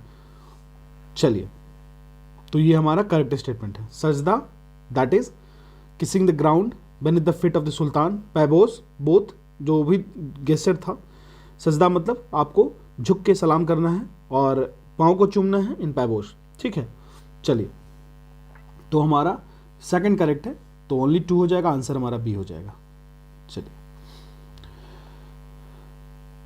कह रहा है with reference to the Khilji dynasty consider the following statement, consider the following statement. तो देखिए, कह रहा है the Alai Darwaza was built by the sultan Jalaluddin Firoz Khilji. जो अलाई दरवाजा है वो आपको बनाया गया था सुल्तान फिरोज खिलजी के द्वारा, ठीक है। तो पहला इनकरेक्ट है। Alauddin Khilji enlarged the Quwwatul Islam mosque, और एक गेटवे बिल्ड करते हैं इंक्लोजर ऑफ मॉस्क के लिए, वो गेटवे को कहा था अलाई दरवाजा, ठीक है। तो वो थे अलाउद्दीन खिलजी, तो पहला तो रॉन्ग हो गया, ठीक है। सेकंड कह रहा है Alauddin Khilji drop the name of the khalifa from his coins. Obviously the Khilji sultan Alauddin वो डिस्कार्ड कर देते हैं अबाइस खलीफा अपने कॉइन से। वो कहते हैं कि एडमिनिस्ट्रेशन को रिलीजन के साथ जोड़ के नहीं रखना है, साथ साथ में इकोनॉमिक सेगमेंट को भी अलग रखते थे इन चीज़ों से। तो दूसरा बिल्कुल करेक्ट स्टेटमेंट है, ठीक है। और वो खुद को कहते थे कि वो खुद राइट हैंड है खलीफा के, और वो सेकंड अलेक्जेंडर का भी खिताब अपने आप को उठा के रखते हैं अपने आप पे, ये ध्यान रखना है। तो हमारा पहला दूसरा तो करेक्ट है। तीसरा कह रहा है, देखो आप दिल्ली आओगे तो हौज खास घूमे होगे। हौज मतलब क्या होता है? टैंक, ठीक है। तो एक बहुत बड़ा वाटर टैंक है हौज खास में, कभी आओगे तो देख लेना। तो जो मेजर रेजिमेंट था हौज खास का, तो कह रहा था लार्ज वाटर टैंक और royal tank was first build by Alauddin Khilji at Hauz Khas. तो तीसरा देखो, तीसरा स्टेटमेंट भी करेक्ट है। अनदर मेजर रेजिमेंट की बात कर ले तो वो हौज खास है। उर्दू लैंग्वेज में हौज मीन्स वाटर टैंक और लेक, एंड खास means royal, giving it the meaning of royal tank. जो लार्ज वाटर टैंक है रिजर्वायर, वो फर्स्ट किसके द्वारा बनाया गया था? अलाउद्दीन खिलजी के द्वारा बनाया गया था। तो दूसरा तीसरा हमारा करेक्ट है, तो 2 हो जाएगा, तो ओनली 2 हो जाएगा स्टेटमेंट, ठीक है। कह रहा है consider the following double dome 3 arched face octagonal design. Double dome की अगर बात कर लें, ठीक है, तो डबल डोम का जो स्ट्रक्चर था वो किसके द्वारा बनाया जाता था और किस तरीके से? 3 आर्च्ड फेस और ऑक्टागोनल डिजाइन, इसकी बात कर रहे हैं, ठीक है। चलिए, तो how many of the above are the prominent feature of the Afghan architecture during the Delhi सल्तनत। तो अफगान आर्किटेक्चर से दिल्ली सल्तनत की बात करते हैं। देखो, पहला जो है डबल डोम, वो करेक्ट है। लोधीज फ्रॉम अफगानिस्तान, वो इंट्रोड्यूस करते हैं डबल डोम मेथड को, जो कि बाद में यूज होता है मुगल आर्किटेक्चर के वेल में भी, ठीक है, तो ये करेक्ट है। सेकंड कहते हैं, तो 3 आर्च फेस की बात करें तो ये डिस्टिंक्टिव फीचर है आपको बीजापुर स्टाइल का, बीजापुर स्टाइल का, ठीक है, जो कि डेवलप किया गया था 15-16 सेंचुरी में, जहाँ पे 3 arch face building with a central arch area जो होगा वो लार्जर होगा, इसको क्रिएट किया गया था। तीसरा जो ऑप्शन है ऑक्टेगोनल डिज़ाइन, ये लोधी टाइम में ही लाया गया था, तो पहला और तीसरा करेक्ट हो जाएगा। जो ऑक्टेगोनल डिज़ाइन है वो डबल डोम और साथ साथ में ही उसकी जो हेडर स्ट्रेच है वो ब्रिक्स की लेयर करके बनाया गया है, ठीक है ना, तो उसमें इसको इंक्लूड किया गया, तो पहला और तीसरा हो जाएगा, तो ओनली 2 हमारा करेक्ट आंसर हो जाएगा। चलिए, कह रहा विच of the following statement is incorrect in the context of Arab invasion in India. कौन सा स्टेटमेंट जो है वो इनकरेक्ट है अरब इन्वेजन इन इंडिया से। तो कह रहा है the first Arab invasion in India took place in 9th century AD. तो यहाँ 9th को ब्लॉक करो, फिर हम लोग बात करते हैं। The invasion was led by the Arab general. देखो, पहले तो आए अरब, फिर आए तुर्क्स, ठीक है, पहले जो अरब आए थे उसमें आए थे मोहम्मद कासिम, ठीक है, ये भी बिल्कुल करेक्ट स्टेटमेंट है। The first province conquered by Arab was Sindh. बिल्कुल, जैसे इंटर करते हैं तो सिंध वाले एरिया में ही पहले अटैक करते हैं, तो बी और सी तो सही है। फर्स्ट वाला जो है ना वो 9th सेंचुरी नहीं होगा, वहाँ 8th सेंचुरी होगा, ठीक है, ये ध्यान रखना है, क्योंकि अरब इन्वेजन जो हुआ था वो 8th सेंचुरी में हुआ था, ना कि 9th सेंचुरी में। देखो, एटलीस्ट सेंचुरी का ध्यान होना चाहिए आपको, मैं ये नहीं कह रहा हूँ कि आपको एग्जैक्टली डेट याद होना चाहिए या ईयर याद होना चाहिए, लेकिन सेंचुरी का तो ध्यान होना चाहिए, ठीक है, तो हमारा आंसर हो जाएगा ए। चलिए, नेक्स्ट कह रहा है consider the following statement with reference to Ghazni. Ghazni के बारे में कह रहा है, it was the capital kingdom of established by the Samanid government Alptigin. ये नाम ध्यान रखना है, सेंट्रल एशिया में, ठीक है। करेक्ट स्टेटमेंट पूछ रहा है तो बिल्कुल करेक्ट स्टेटमेंट है। जो गजनी की बात करें, अलप्तगीन जो थे वो फाउंडेशन को लीड करते हैं गजनवी किंगडम की। वो गवर्नर थे अंडर द समनीद या फिर इसको समनाइद डायनेस्टी पढ़ी है ईरान की। गजनी जो था वो कैपिटल था नए किंगडम का, और वो स्लेव सन इन लॉ सुबतगीन को सक्सीड करते हैं, आगे जाके इनको सक्सीड करते हैं सुबतगीन, ठीक है ना। चलिए, अब सेकंड कह रहा है, हाँ सेकंड देख लेते, कह रहा है Alptigin was Arabic in ethnicity. बिल्कुल रॉन्ग हो गया, क्योंकि अलप्तगीन जो थे वो तुर्किश एथनिसिटी के थे, ठीक है, अरबिक नहीं थे, वो तुर्किश थे, और यहाँ करेक्ट पूछा है तो आंसर हमारा ए हो जाएगा सिर्फ, ठीक है। चलिए, कह रहा है consider the following statement with reference to Kitab ul मुल्क। किताब उल मुल्क के बारे में हम लोगों ने जस्ट पढ़ा था, इसको बहुत ज़्यादा जानने की जरूरत नहीं है, ठीक है। चलिए, और यहाँ पूछ रहा है statement reference to Kitab ul मुल्क, इनकरेक्ट पूछा है, ठीक है, ध्यान रखिएगा। किताब उल मुल्क के बारे में बात करें, ठीक है। चलिए, तो किताब उल हिंद है, ठीक है ना, मुल्क नहीं है, हिंद है, तो ये लिखा गया था, आपको इनकरेक्ट फाइंड करना है। तो it was written by Al Biruni in Arabic language, बिल्कुल करेक्ट स्टेटमेंट है। कह रहा है इट कवर्ड ओनली, देखो जब भी ऐसा कुछ स्टेटमेंट है ना वहाँ पे थोड़ा सा पॉज करना, ओनली रिलीजियन एंड फिलॉसफी कह रहा है, तो ये स्टेटमेंट यहाँ पे रॉन्ग हो जा रहा है। क्यों रॉन्ग हो जा रहा है? क्योंकि अगर हम लोग किताब उल हिंद की बात करें तो वो बहुत सारे चैप्टर्स में, लगभग 80 चैप्टर्स में डिवाइडेड हैं ऑन सब्जेक्ट्स, जैसे कि religion, philosophy, festival, astronomy, alchemy, manners and customs, social life, weights and measures, iconography, laws and metrology, ठीक है ना, तो ये हमारा रॉन्ग हो गया। थर्ड कह रहा है he adopted a distinctive structure in each chapter beginning with a question following this up with a description based on Sanskrit and tradition, बिल्कुल करेक्ट स्टेटमेंट है, तो हमारा सिर्फ और सिर्फ इनकरेक्ट हो जाएगा ओनली सी, दैट इज 2। चलिए, कह रहा है वैसा बैटल जो लीड किया foundation of Muslim domination in India, ठीक है, तो ये था आपको सेकंड बैटल ऑफ तराई, ठीक है। तो अगर हम लोग बात करें Muslim domination in India is the second battle of Tarai, जो कि हुआ था आपको 1192 एडी में, 1192 एडी में, आपको पता होगा ये जो बैटल था वो आपको मोहम्मद गौरी एंड वर्सेस पृथ्वीराज चौहान के बीच में होता। हुआ कहाँ पे था? तराई के पास में। इस बैटल में पृथ्वीराज चौहान डिफीट हो जाते हैं बाय मोहम्मद गौरी, और ये एक टर्निंग पॉइंट होता है इंडियन हिस्ट्री में, जहाँ पे मुस्लिम रूल जो होता है वो डोमिनेट कर जाता है इंडिया में। फर्स्ट बैटल अगर हम लोग बात करें तो वो मोहम्मद गौरी जीतते हैं, लेकिन सेकंड में वो बुरी तरीके से हार जाते हैं, ठीक है। चलिए, कह रहा है how did Sultan Qutbuddin Aibak died. तो इनका तो बहुत ही सिंपल और प्लेन स्टोरी है कि वो मर जाते हैं चौगान खेलते हुए हॉर्स पे, ठीक है, तो हमारा आंसर डी हो जाएगा, ठीक। ठीक है, इसमें बहुत ज़्यादा बताने की ज़रूरत भी नहीं है। 1210 में कुतुबुद्दीन ऐबक जो है वो एक इंजरी रिसीव करते हैं जब वो खेलते रहते हैं हॉर्स पे, चौगान जो एक तरीके का पोलो होता है वो, और ही was a slave of Mohammad Ghori, और वो हेल्प करते हैं तुर्की सल्तनत को इंडिया में एक्सपेंड करने के लिए। जब इनकी डेथ होती है तो इनके सन इन लॉ जो इल्तुतमिश हैं वो सक्सीड करते हैं, ठीक है। और कैसे सक्सीड करते हैं, तो इनके बेटे होते हैं आराम शाह, उनको हरा के। आराम शाह काफ़ी ज़्यादा कह सकते हो आप लेजी किस्म के इंसान थे, उनको आराम करना ज़्यादा पसंद था, तो इल्तुतमिश कहते थे आप रेस्ट करो, हम काम करेंगे अब। चलिए क्वेश्चन नंबर 30 कह रहा है which of the following statement is are correct with regards to Iltutmish. Iltutmish के बारे में कौन सा स्टेटमेंट करेक्ट है। कह रहा है he establish Delhi as the capital of slave dynasty, ठीक है, करेक्ट है। He was successful in defeating Chalukya ruler of Gujarat, Chalukya ruler of Gujarat को हराने में वो काबिल रहे थे। देखो पहला तो बिल्कुल करेक्ट है, वो सक्सीड करते हैं थ्रोन को 1210 AD में, और वो इल्बरी तुर्क थे जो कि एसोसिएटेड थे आपको शमसी डायनेस्टी से, ठीक है, शमसी डायनेस्टी से। बाद में वो सुल्तान बनते हैं और इस्टेब्लिश करते हैं दिल्ली को as a capital of slave dynasty.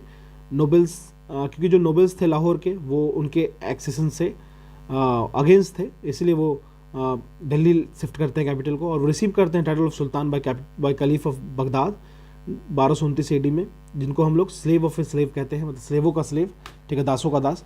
Statement 2 जो है वो इनकरेक्ट है, क्योंकि he was not successful in defeating Chalukya ruler of Gujarat.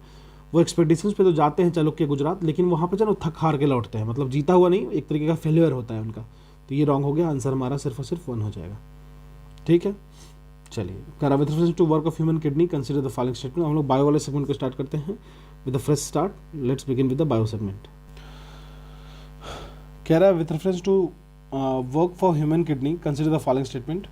After the waste is removed in the kidney the cleaner blood is sent back through renal artery, ठीक है। इसमें हमें पता करना है करेक्ट स्टेटमेंट कौन सा है, ठीक है। सेकंड कह रहा है from Bowman's capsule the filtered liquid passes through tiny tubes where much of the glucose is reabsorbed and sent back to the blood to the renal vein. देखो ये स्टेटमेंट तो बिल्कुल करेक्ट है। अगर हम लोग रेनल आर्टरी की बात करें, रेनल आर्टरी की बात करें तो वो कैरी करता है ब्लड, वैसे ब्लड जो वेस्ट प्रोडक्ट्स को अपने में कैरी करते हैं, और कहाँ तक ले आते हैं, नेफ्रॉन्स तक फिल्टर करने के लिए। तो रीनल आर्टरी की बात कर ले तो यहाँ पे क्या होता है, ब्लड को कैरी करते हैं जो कि वेस्ट प्रोडक्ट्स होता है, इसमें वेस्ट प्रोडक्ट्स। तो यहाँ क्लीनर ब्लड्स लेके नहीं जाते हैं, तो ये रॉन्ग हो गया हमारा, ठीक है। जब वेस्ट प्रोडक्ट्स जो होता है वो रिमूव हो जाता है, जो क्लीनर ब्लड्स होता है वो किडनी में लीव किया जाता है by the way of renal vein, ठीक है। रिनल वेन से क्लीनर ब्लड को रखा जाता है। सो 1 रॉन्ग है और स्टेटमेंट 2 करेक्ट है। बोमेंस कैप्सूल जो होता है वो फिल्टर करता है लिक्विड को और पास करता है थ्रू टाइनी ट्यूब, जो ब्लड होते हैं प्योर ब्लड होंगे वो, और जो भी ग्लूकोज होते हैं वो रीअब्जॉर्ब हो जाते हैं और उसको फिर से ब्लड में भेज दिया जाता है रिनल वेन के थ्रू। तो हमारा दूसरा करेक्ट है, पहला रॉन्ग है, तो आंसर हमारा बी हो जाएगा। चलिए कह रहा है where is the governing centre of reflex section located. तो governing centre of reflex section जो होता है वो आपको स्पाइनल कॉर्ड में लोकेटेड होता है।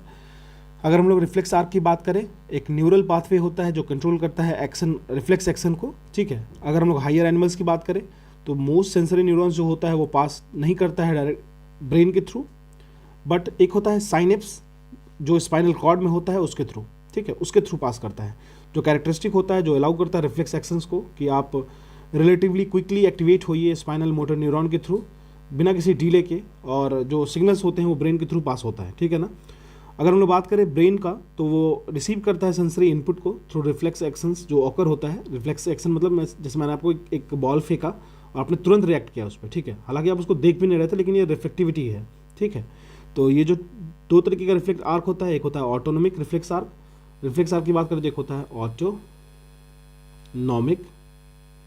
Reflex arc. ये क्या करता है, ये इफेक्ट करता है आपके इनर ऑर्गन्स को। और अगर सोमैटिक रिफ्लेक्स आर्क की बात करें तो ये आपको मसल्स को रिफ्लेक्ट करता है, ठीक है। चलिए कह रहा है which of the following glands in human body acts both as an endocrine gland. बहुत ही कॉमन क्वेश्चन था लेकिन इंपॉर्टेंट क्वेश्चन है। तो कौन ऐसा है जो इंडोक्राइन ग्लैंड और एक्सोक्राइन ग्लैंड की तरह बिहेव करता है, तो ये आपको पैनक्रियाज है। पैनक्रियाज जो है वो एक endocrine as well as exocrine gland है, दैट इज इसको हम लोग कहते हैं मिक्स्ड ग्लैंड, मिक्स्ड ग्लैंड्स, ठीक है, ध्यान रखिएगा। बेसिकली इसका काम क्या होता है, मोस्टली ये करता है ब्लड शुगर लेवल को रेगुलेट, सीक्रेट करता है हार्मोन इंसुलिन को, और ग्लूकाजोन साथ में सोमैटोस्टैटिन एंड पैनक्रेटिक पॉलीपेप्टाइड का ये सिक्रेट करता है। अगर हम लोग बात करें तो ये डाइजेस्टिव सिस्टम का भी एक पार्ट होता है। ये फंक्शन करता है एज एन एक्सोक्राइन ग्लैंड जो सीक्रेट करता है पैनक्रेटिक जूस, जो डुओडेनम में जो सिक्रेट करता है थ्रू पैनक्रेटिक डक्ट। तो ये ध्यान रखिएगा, वेरी इंपॉर्टेंट है ये। चलिए, कह रहा है लिस्ट 1 दे रखा है एंडोक्राइन ग्लैंड्स एंड लिस्ट 2 दे रखा है हार्मोनल सिक्रेटेड, मतलब कौन सा हार्मोन से सिक्रेट होता है। ठीक है, तो गोनाड्स की बात कर लेते हैं। तो इससे आपको प्रोजेस्टेरोन होता है, प्रोजेस्टेरोन। ठीक है, अगर हम लोग बात करें पिट्यूटरी की तो ये ग्रोथ हार्मोन है, ये तो पता ही होगा आपको, पिट्यूटरी ग्लैंड। पैनक्रियास की बात कर लेते हैं तो ये इंसुलिन सिक्रेट करता है। ठीक है, और एडर्नल की बात कर लेते हैं तो फियर हार्मोन कहते हैं इसको। ठीक है, तो ये कॉर्टिसोल नाम का हार्मोन प्रोड्यूस करता है, जिससे क्या होता है, जैसे मान लो कि मुझे कुत्ता छोड़ दिया जाए तो आपके बॉडी में जो एडर्नल ग्लैंड होता है ना, वो कॉर्टिसोल नाम का हार्मोन को रिलीज करता है, जिससे आप भागते होते हैं जिससे। ठीक है, फियर होता है, फियर, लव, जॉ, ये भी एक तरीके का एडर्नल ग्लैंड है। ठीक है, तो आंसर हमारा हो जाएगा A2 B3 C1 that is answer will be C। ठीक है, चलिए, कह रहा the heart of human एम्ब्रॉय start beating. देखिए, जो ह्यूमन का एम्ब्रॉय होता है उसमें हार्ट जो होता है वो कब बीट करना स्टार्ट कर देता है। ठीक है, तो वो स्टार्ट करता है जब ये चौथे वीक डेवलपमेंट के आता है ना, तब कर लेता है। लगभग 4 से 5 वीक आप कह सकते हो फर्टिलाइजेशन के बाद, जब हार्ट जो होता है, दिल होता है, वो पहली बार हार्ट बीट होता है। लब डब साउंड तो आपको पता ही होगा, लब डब। ठीक है, तो बेसिकली बहुत ही सॉफ्ट होता है, आप सुन नहीं पाओगे इसको, लेकिन 4 वीक्स में क्या होता है, हार्ट टिपिकली बीट करता है लगभग 105 से लेके 105 से लेके 121 टाइम्स पर मिनट। ठीक है, ये इसका अप्रॉक्सीमेशन बीटिंग है। चलिए, कह रहा है in human beings normally in which of the following part does the sperm fertilize the ovum. ठीक है, तो ह्यूमन बींग में किस पार्ट में जो स्पर्म होता है वो फर्टिलाइज करता है ओवम में, तो वो फैलोपियन ट्यूब होता है। फैलोपियन ट्यूब जिसको हम लोग क्या कहते हैं, ओवी डक्ट भी कहते हैं, ओवी डक्ट भी कहते हैं, और इसको यूटेरिन ट्यूब भी कहते हैं, यूटेरिन ट्यूब भी कहते हैं। या इधर तो एक pair of long narrow ducts होता है जो लोकेटेड होता है ह्यूमन फीमेल्स में, फीमेल्स के एब्डोमिनल कैविटी वाले पार्ट में, जो ट्रांसपोर्ट करता है मेल स्पर्म सेल्स को एग तक और प्रोवाइड करता है एक सुटेबल एनवायरनमेंट फॉर फर्टिलाइजेशन, और ट्रांसपोर्ट करता है एग को फ्रॉम ओवरी कि कहाँ पे इसको प्रोड्यूस करना है। ठीक है, तो बहुत अच्छा क्वेश्चन था, इंपॉर्टेंट क्वेश्चन था। चलिए, कह रहा है the dialysing fluid has high osmotic pressure compare to blood and it is devoid of nitrogenous wastage. ठीक है ना, तो जो डायलाइजिंग फ्लूइड होता है वो उसमें हाई ऑस्मोटिक प्रेशर होता है, ऑस्मोसिक प्रेशर भी कह सकते हो आप इसको, ब्लड के कंपैरिजन में, और ये डिवॉइड होता है नाइट्रोजनस वेस्टेज से। सेकंड कह रहा है the dialysis is similar to the function of the kidney but is different since there is no reabsorption involve, ये कह रहा है। ठीक है, तो चलिए इसका देखते हैं। देखो, जो दो डायलाइजिंग फ्लूइड होता है ना, उसमें सेम ऑस्मोटिक प्रेशर होता है ब्लड का। ठीक है ना, हाई एटमॉस्फेरिक प्रेशर नहीं होता है, मतलब हाई ऑस्मोटिक प्रेशर नहीं होता है, सेम होता है। ठीक है, अगर हम लोग बात करें कि डिवॉइड ऑफ नाइट्रोजनस वेस्ट तो होता है, लेकिन सेम ऑस्मोटिक प्रेशर होगा। जो पेशेंट्स का ब्लड होता है वो पास करता है डिफरेंट ट्यूब से, इस पैसेज के थ्रू जो वेस्ट प्रोडक्ट होता है ब्लड में वो पास होता है डायलाइजिंग फ्लूइड के थ्रू, किस मेथड से, तो डिफ्यूजन के थ्रू। ठीक है, जो प्योरीफाइड ब्लड होता है वो पम्प बैक होता है आपको पेशेंट में। ठीक है, लेकिन वहाँ पे रीअब्जॉर्प्शन इन्वॉल्व नहीं होता है, तो ये हमारा ऑप्शन 2 करेक्ट है। तो करेक्ट पूछा है तो ओनली हमारा आंसर बी हो जाएगा। क्लियर है, चलिए, कह रहा है कंसिडर द फॉलोइंग ऑप्शन। ठीक है, lymph is similar to the plasma of blood but colourless and contain less protein. देखो,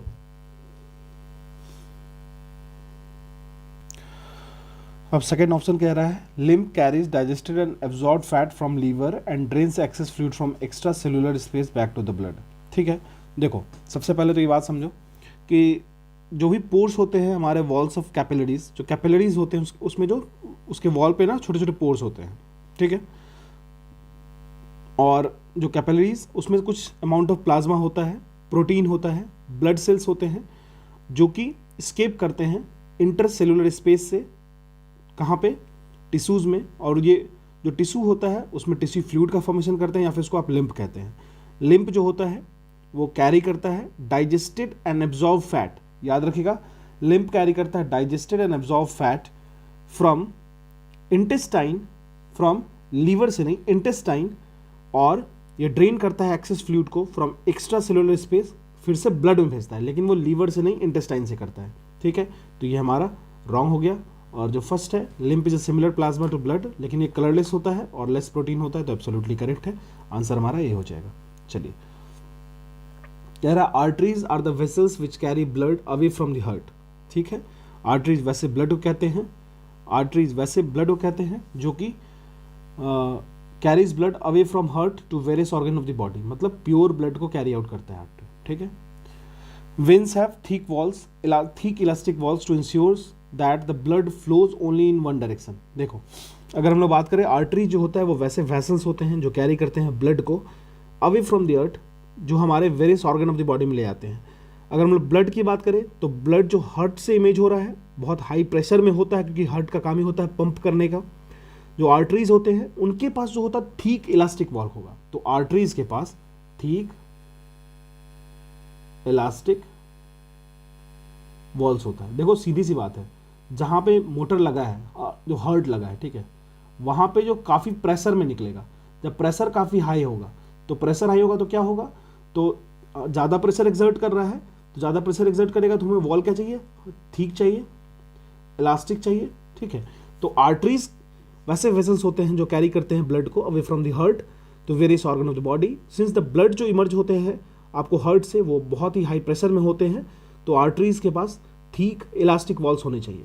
वेन्स क्या करते हैं, वेन्स कलेक्ट करते हैं ब्लड को डिफरेंट ऑर्गन से और फिर लेके आते हैं हार्ट तक, ठीक है। और उनको थिक वॉल की जरूरत नहीं होती, क्योंकि जो ब्लड होता है वो बहुत ही हायर प्रेशर या अंडर प्रेशर में नहीं होता है। इंस्टीड दे हैव वल्व्स जो कि इंश्योर करते हैं ब्लड फ्लो को ओनली इन वन डायरेक्शन, ठीक है। हमारा दूसरा रॉन्ग हो गया, पहला करेक्ट हो गया, तो आंसर हमारा ए हो जाएगा। वेरी इंपॉर्टेंट क्वेश्चन, अगर आप सर्कुलेटरी सिस्टम पढ़ रहे हो तो ये आपको समझ में आनी चाहिए, ठीक है। चलिए 40 नंबर कह रहे हैं, कह रहा है the food coming from the stomach, ठीक है। स्टोमच से जो फूड आता है उसके बारे में बात हो रही है, ठीक है। The food coming from the stomach is small intestine is acidic in nature. The pancreas secretes pancreatic juice which contains enzymes like pepsin and trypsin, ठीक है। तो pancreas secrete pancreatic juice which contains enzyme like trypsin, ठीक है ना। चलिए, third कह रहा है the gastric gland in stomach release enzymes like trypsin for digesting protein and lipase for breaking down emulsified fat, ठीक है। तो देखिए, अब कह रहा है which of the following options is correct, तो ये हमें समझना है। तो देखो, जो डाइजेशन होता है स्टोमक में वो टेकन केयर किसके द्वारा टेकन केयर किया जाता है, तो गैस्ट्रिक ग्लैंड्स के द्वारा, जो प्रेजेंट होते हैं वॉल ऑफ स्टोमक पे, ठीक है ना। आखिर वो रिलीज क्या करते हैं, तो रिलीज करते हैं हाइड्रोक्लोरिक एसिड HCl रिलीज करते हैं, एक प्रोटीन डाइजेस्टिव एंजाइम, इसको हम लोग पेप्सिन कहते हैं, पेप्सिन, ठीक है, वो रिलीज करते हैं। और प्लस म्यूकस तो होता ही है, म्यूकस के बिना तो काम नहीं होगा। जो हाइड्रोक्लोरिक एसिड होता है वो क्रिएट करता है एक एसिडिक मीडियम जो फैसिलिटेट करता है एक्शंस को, जो पेप्सिन एंजाइम है उसके एक्शंस को। जो म्यूकस होता है वो प्रोटेक्ट करता है inner lining of the stomach, ठीक है, क्योंकि यार अगर वो नहीं होगा तो फिर HCl तो इशू कर देगा ना, ठीक है। चलिए, अगर इसी तरीके से बात करें तो इसमें हमारा पहला तो बिल्कुल करेक्ट हो गया, the food coming from stomach is small intestine acidic in nature, ठीक है, बिल्कुल करेक्ट है। The pancreas secrete pancreatic juice, तो पैनक्रियाज सीक्रेट पैनक्रेटिक जूस सही है। Which contains enzyme like trypsin, which contains enzyme like pepsin and mucus नहीं होगा, ये तो स्टोमक में होता है, तो हमारा ये दूसरा स्टेटमेंट रॉन्ग हो गया। तीसरा कह रहा है तो जो गैस्ट्रिक ग्लैंड होता है, जो glands in stomach releases enzyme like trypsin for digesting protein, तो जो गैस्ट्रिक ग्लैंड होता है हमारे वॉल पे स्टोमक के, वो रिलीज करता है हाइड्रोक्लोरिक एसिड और एक प्रोटीन डाइजेस्टिव एंजाइम, इसको हम लोग पेप्सिन कहते हैं, ठीक है। तो ट्राइप्सिन नहीं होगा, तो ये भी हमारा रॉन्ग हो गया, तो आंसर सी में हमारा 1 हो जाएगा, तो आंसर बी हो जाएगा, ठीक है। चलिए, कह रहा है consider the following statement, the small intestine is the site of the complete digestion, तो कंप्लीट डाइजेशन की बात हो रही है, ठीक है। चलिए, करेक्ट पूछ रहा है, तो स्मॉल इंटेस्टाइन जो होता है वो साइट होता है कंप्लीट डाइजेशन का, कार्बोहाइड्रेट, प्रोटीन एंड फैट्स, ठीक है, बिल्कुल करेक्ट स्टेटमेंट है। जो लेंथ ऑफ स्मॉल इंटेस्टाइन होता है वो डिफरेंट होता है, ये आपको पता होगा। वेरियस एनिमल्स के लिए वो डिपेंड करता है आपको कि वो क्या फूड ईट करते हैं। सेकेंड स्टेटमेंट उसी पे बेस्ड है। Herbivores eating grass needs a shorter small intestine to allow the cellulose to be digested, whereas carnivores like tigers have the longer small intestine. तो देखो, ये स्टेटमेंट रिवर्स हो गया है।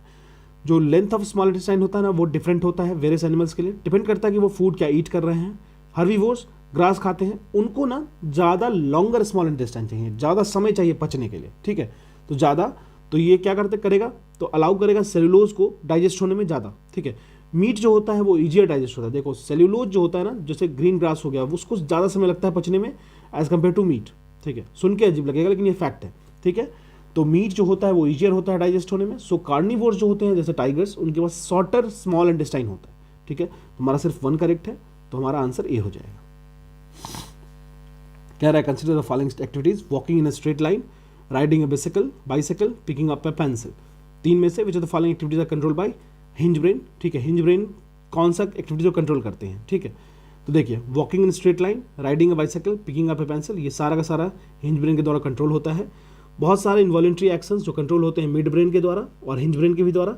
एक्टिविटी जैसे वॉकिंग हो गया स्ट्रेट लाइन पे, राइडिंग हो गया बाइसाइकिल पे, पिकिंग हो गया पेंसिल, और साथ साथ में ये जो पॉसिबल है वो पार्ट ऑफ हिंज ब्रेन जिसको हम लोग सेरेबेलम कहते हैं उसके द्वारा ही पॉसिबल है, सेरेबेलम। तभी तो अगर कोई ड्रंक एंड ड्राइव कर रहा है ना, तो उसको कहते हैं कि आप ना इस पर्टिकुलर ट्रैक पे चलो जो कि स्ट्रीट लाइन है। उनका क्या होगा, सेरेबेलम ढंग से काम नहीं करेगा, वो कांपेंगे इधर से उधर, ठीक है। चलिए 43 कह रहा है during the breathing cycle when air is taken in and let out, the lungs always contain a residual volume of air so that there is a sufficient time of oxygen to be absorbed and the carbon dioxide to be release. ठीक है, चलिए बिल्कुल सही है। जब आप breathing cycle पे लेते हो किसी भी ह्यूमन बींग में, जो रेस्पिरेटरी पिगमेंट होता है हेमोग्लोबिन, वो बहुत ही हाई एफिनिटी का होता है, ये भी आपको पता होगा। देखो सेकंड कह रहा है कार्बन डाइऑक्साइड जो होता है वो लेस सॉल्युबल होता है वाटर में than oxygen, so mostly not transported in the dissolve form in the blood. तो देखो अगर हम लोग बात करेंगे ह्यूमन बींग्स में, तो जो रेस्पिरेटरी पिगमेंट्स होता है हेमोग्लोबिन, जिसकी हाई एफिनिटी होती है ऑक्सीजन के लिए। अच्छा एक बात बताओ, कार्बन मोनोऑक्साइड की एफिनिटी ज़्यादा होती है एज कम्पेयर टू O2, ये भी आपको पता होना चाहिए, तभी तो आप रूम हीटर को घर में जला के नहीं सोते हो, ठीक है। क्योंकि एब्सेंस ऑफ ऑक्सीजन में अगर एयर बर्न होता है तो CO का फॉर्मेशन होता है, जो कि हमारे लिए, जिसकी एफिनिटी ब्लड में डिजॉल्व होने की काफ़ी ज़्यादा होती है as compare to O2, 200 times ज़्यादा होती है अप्रॉक्स, ठीक है। तो बहुत ज़्यादा हाई एफिनिटी होती है, नॉर्मल ऑक्सीजन की ज़्यादा होती है। जो पिगमेंट होता है वो प्रेजेंट होता है RBC में, रेड ब्लड कॉर्पसल्स में। CO2 जो होता है वो ज़्यादा सोल्यूबल होता है वाटर में देन ऑक्सीजन। याद रखिएगा CO2 is more dissolving in water than oxygen, ठीक है। So mostly transported in the dissolve form in our blood. तो CO2 जो होता है वो मोस्टली आपको डिजॉल्व फॉर्म में मिलेगा हमारे ब्लड में, ठीक है। यहाँ पे लेस सोल्यूबल दिया तो ये ऑप्शन हमारा एलिमिनेट हो गया, आंसर हमारा ये हो जाएगा। कह रहा है consider the following statement relative response of stimulus in plant, ठीक है। The plant use electrochemical means to convey information from cell to cell, but unlike animals, there is no specialized tissue in plants for the conduction of informations. ठीक है, देखो अगर हम लोग बात करें तो प्लांट में तो वो बिल्कुल इलेक्ट्रोकेमिकल मीन्स ऑफ को यूज़ करते हैं to convey information from cell to cell. लेकिन जैसे एनिमल में होता है, कोई भी स्पेशलाइज्ड टिश्यू नहीं होता उनके पास कि वो कंडक्शन करे इन्फॉर्मेशन को, ठीक है, ये ध्यान रखिएगा। अगर हम लोग बात करें सेकंड की, तो plant cells changes shape with the help of specialised protein found in them instead of specialised protein found in animal muscle cells. Plant cells change shape by changing the amount of water in them. तो यहाँ पे ना कोई specialised protein नहीं होता, बस वो water की क्वांटिटी को चेंज करते हैं, वाटर की क्वांटिटी को अप और डाउन करेंगे और अपने शेप को चेंज करते हैं, ठीक है। तो ये ध्यान रखिएगा, बहुत इंपॉर्टेंट सेगमेंट है ये, ठीक है। तो हमारा आंसर सिर्फ 1 हो जाएगा। कह रहा है following are required for the formation of bones and teeth. तो ये क्वेश्चन तो काफ़ी आसान है लेकिन एग्जाम में बहुत फ्रिक्वेंट होता है, कैल्शियम एंड फॉस्फोरस, ठीक है। टीथ एंड बोन्स हार्ड होता है, वाइट एंड हेवी होता है। टीथ जो होता है वो आपको कैल्शियम, फॉस्फोरस और कुछ मिनरल से बने होते हैं। बोन्स कैल्शियम, फॉस्फोरस, सोडियम और कुछ और मिनरल्स होते हैं, ठीक है। आप मुझे बताना कमेंट सेक्शन में, क्या सोडियम जो होता है नमक का जो कॉम्पोनेंट है, क्या हम लोग इसको ट्री में यूज़ कर सकते हैं, मतलब प्लांट के लिए रिक्वायरमेंट होता है? अच्छा कैल्शियम बताना, कैल्शियम जो होता है वो क्या प्लांट के लिए रिक्वायर्ड होता है, ठीक है, ये बताना कमेंट सेक्शन में, ठीक है। चलिए आज का हमारा लास्ट क्वेश्चन, हाँ, कह रहा है बोन्स और names, breast bone, collar bone, knee cap, shoulder blade, इसको क्या कहते हैं? पेटेला, स्कैपुला, स्टेर्नम, क्लेविस, ठीक है। तो क्या कहते हैं? देखो ब्रेस्ट बोन को कहते हैं स्टेर्नम, ब्रेस्ट बोन को कहते हैं स्टेर्नम, तो ए का हो गया 4। कॉलर बोन को कहते हैं क्लैविकल या फिर क्लैविकल पढ़िए, ठीक है, कॉलर बोन, तो बी का हो जाएगा 1। ठीक है। सी नी कैप, नी कैप को कहते हैं पटेला, ठीक है, ठीक है, पटेला, तो ये हो गया सी का 2। शोल्डर ब्लेड का हो गया, शोल्डर ब्लेड का देखेंगे scapula, scapula is shoulder blade, तो ये हो जाएगा 3। 4 1 2 3, 4 1 2 3 will be the correct answer, so हमारा आंसर हो जाएगा डी, ठीक है। चलिए, तो ये हो गया हमारा आज का सेगमेंट, ये हमारा डे 9th का था, ठीक है। तो डे 10th भी स्टार्ट करेंगे बहुत जल्दी, तो आई होप कि आप इसको एंजॉय कर रहे हो। अगर कोई आपके पास क्वेरी है तो आप डायरेक्टली मुझे टेलीग्राम कर सकते हो @ISP Simplified, the same handle name. चलिए, थैंक यू।